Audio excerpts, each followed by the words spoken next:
eri boshqasi bilan yurganini bilsin. O'zgarib qolgan erim deyapti. Mana shunaqada erkaklar. Hozir bilasanmi, bitta oila buzilib ketishiga sababchi bo'lib qolasan. Nimaga? Hech ham buzilmaydi-de. Hozir aksincha, mana shunaqa qo'yib qo'ysangiz, vaqtida issig'ida bilib qaytarmasangiz, keyin buziladi. Janjal bo'ladi hozir. Mayli, bo'lsin. Sochini yulsin. Nima qiladi? 3 ta bolasi bor. Guldek xotini bor. Gapingizni qarang. Xo'p, mana qara. Erkak kishi uydan 7 qadam chiqsa bo'ydoq. Oilasini boqyaptimi, bolalariga qarayaptimi? Ha, bo'ldi-da. Nima ekan?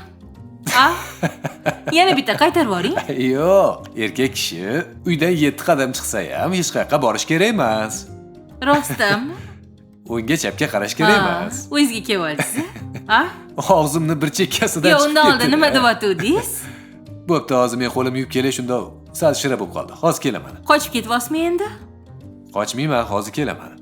Hammanglar shunaqasilar o'zi.